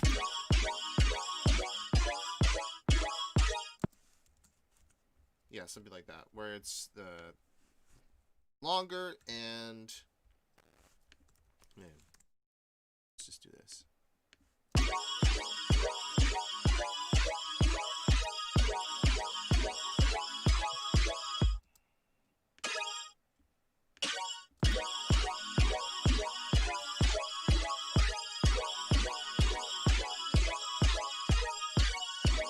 We can also adjust something with this, bring this down, or bring this down. Oops.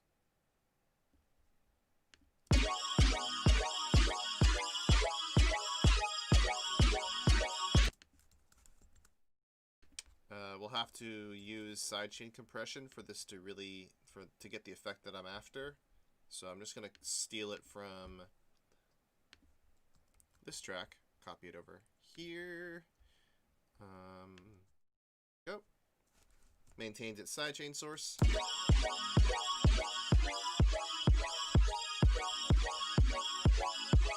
Now I could have just turned back the macro 1 on this, because I do have the envelope morphing built in, but I still want the sidechain to be there for other things like this.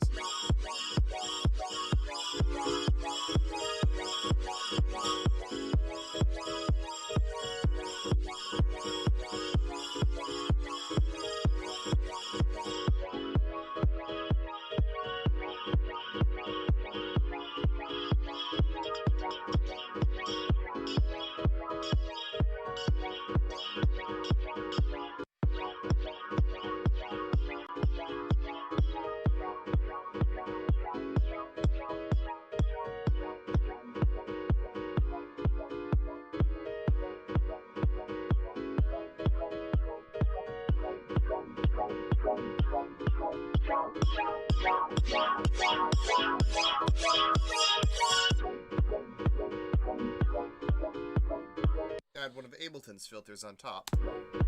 Let's also add Redux. Maybe give it some of that bit crushed sound.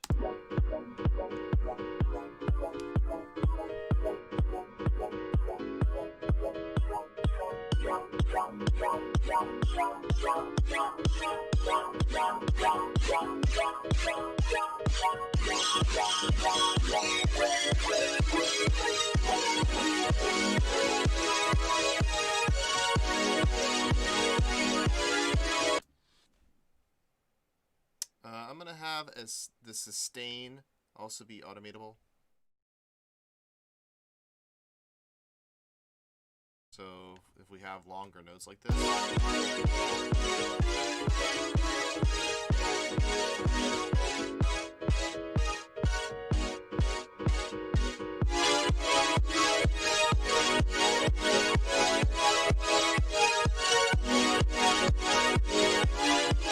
could have that.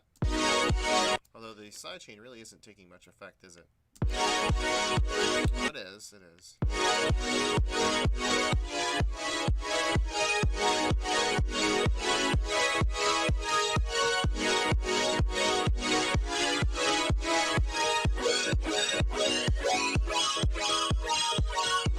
I'm not quite done with this patch yet, but I'm going to move on to a different one. I'm going to move on to something that might be used as more like a bass?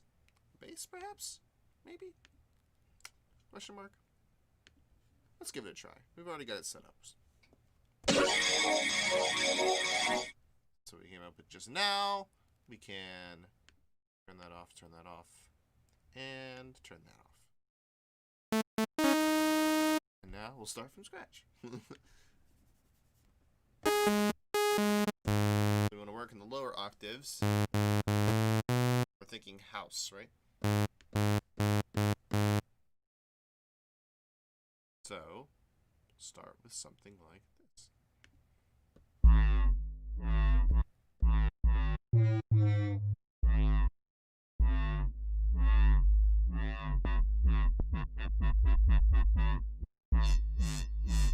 Meh.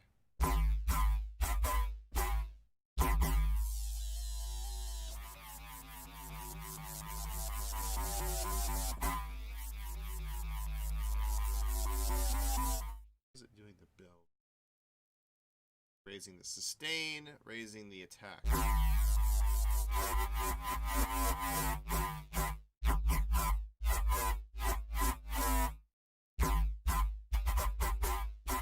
Let's maybe make it.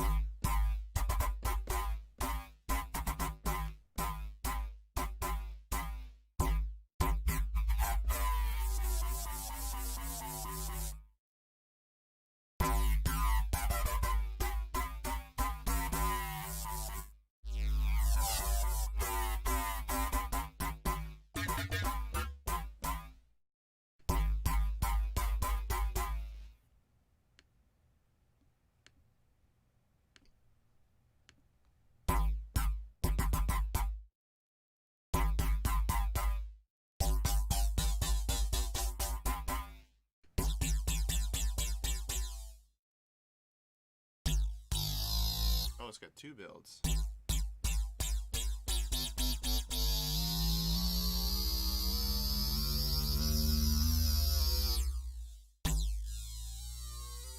Oh yeah, this one's weird.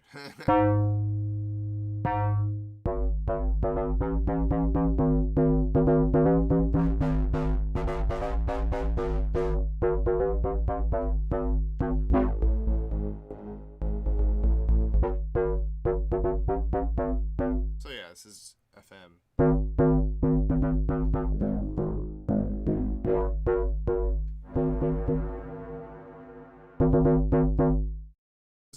This is a nice patch. I like this.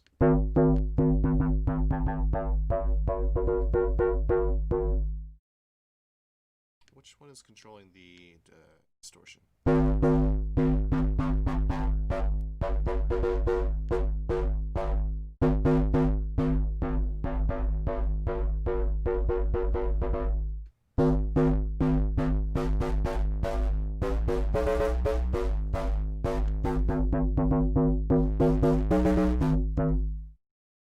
Auto compressor.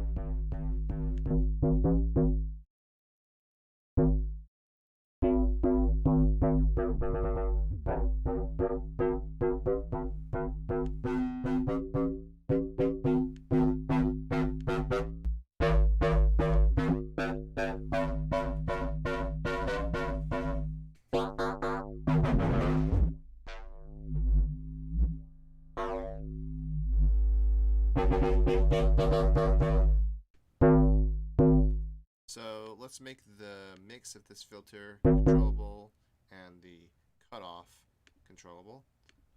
So we can do.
Yeah,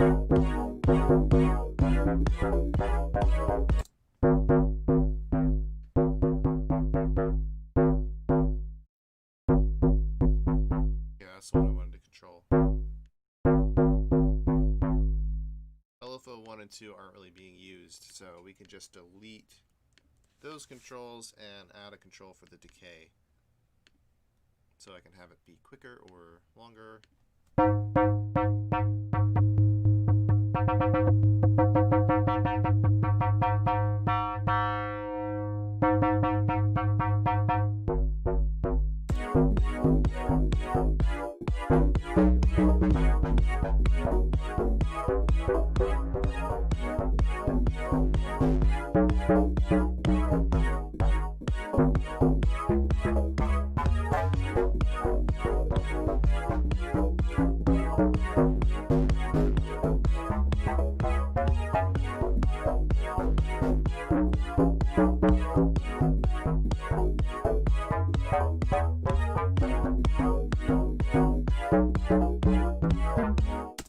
That's just one sound, right? That's just one sound. Let's get some more. And we're going to do the same sort of procedure where we like sample it out and come up with some sort of clips, or maybe not. Maybe we might try a different approach this time. Instead of taking slices of randomly assorted bass, we just we actually automate the patch with intent to, you know, build and change over time using all these macros and automated parameters in this view here. Also, this is not supposed to be. Once we get to actually arranging it. So we're just setting it up now so that we have all these things that we can change about the sound. And we've got a nice starting bass. We got a nice starting, or not, well, we have it in third chord sound to help out. We got a piano, we have another synth, we have this synth, then we have another synth that we designed today. And we also did some work on our drums. We got like slices of acoustic little beats, and we added a side chain onto those so that they got out of the way of the kick. So I'll play that again for you guys.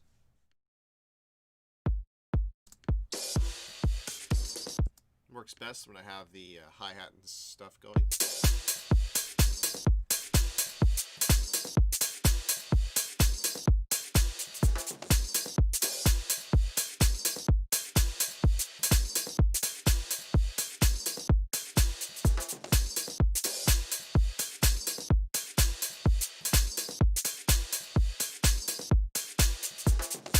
Some work is needed to make these hi-hats random. I can just do that, some of that now. I can go into controls, set up an LFO. Which one are we hearing the most? This one, right? Okay, I'll turn this one on too. And automate the pitch a little bit with an LFO.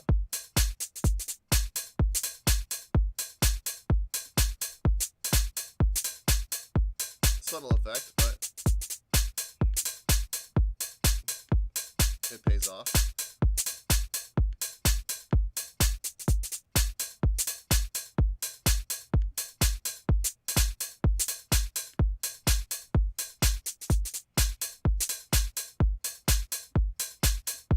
I'm going to also control volume with it. Turn them all down.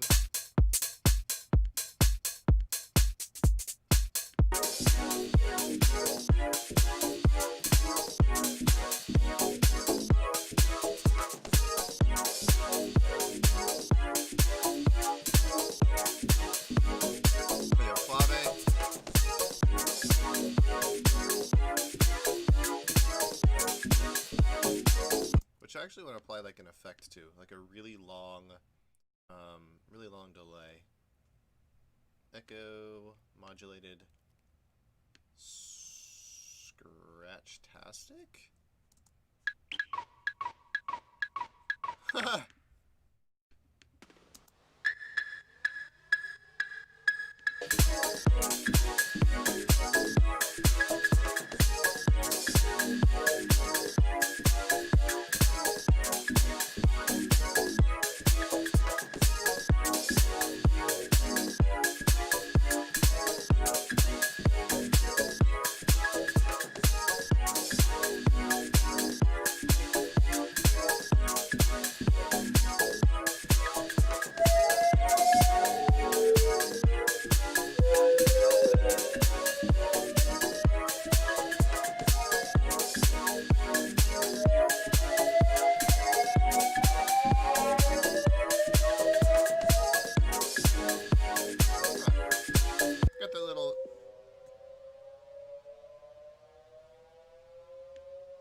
cool. So,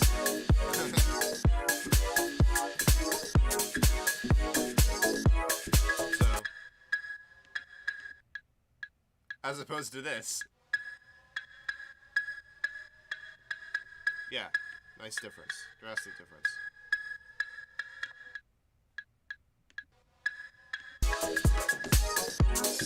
And that's being sidechained by this compressor here.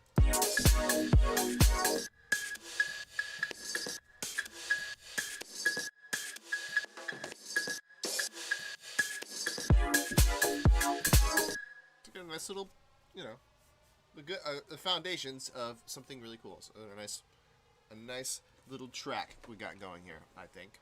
I think so. I mean, it's nothing much more than a couple loops, a couple clips, a beat, some sounds, but it's got potential. It's got the elements it needs, and also this is annoying.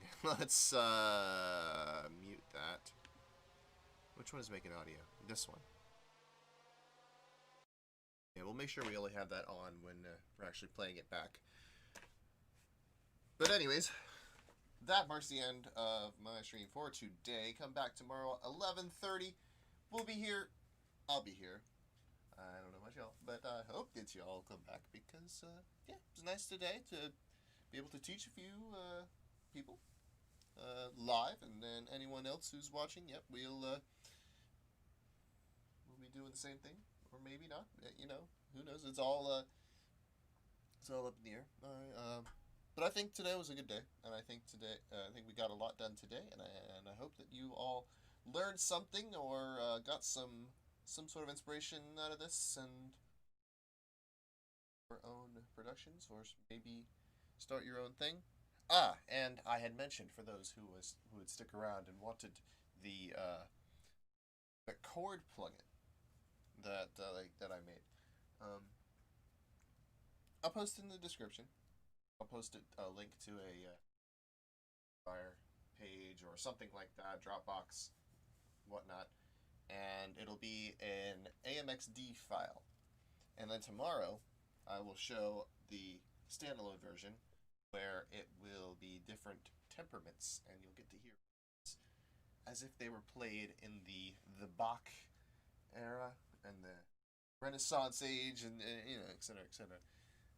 Because I thought that was my senior project in college, so I'd like to do a little bit more on that tomorrow because it is cool in its standalone version.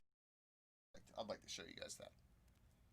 But yeah, that's going to be available, and it'll be as a form of an AMXD, so it'll be openable in Ableton if you have Macs for Live, which you should. But yeah. All right, I will be back here tomorrow.